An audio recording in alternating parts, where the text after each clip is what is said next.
పోరంటే ఇంతింత కాదయా అన్నాడు ఆ యోగి వేమనా. నా తరమా భవసాగర మీదను అన్నాడు కంచర్ల గోపన్న. పరమేశ గంగ విడుము పార్వతి చాలు, ఆ మాటలు విని ముంచకు స్వామి గంగను.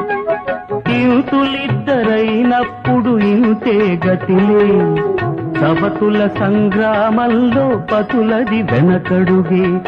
ఇంతులిద్దరైనప్పుడు ఇంతే గతిలే, సవతుల సంగ్రామంలో పతులది వెనకడుగే.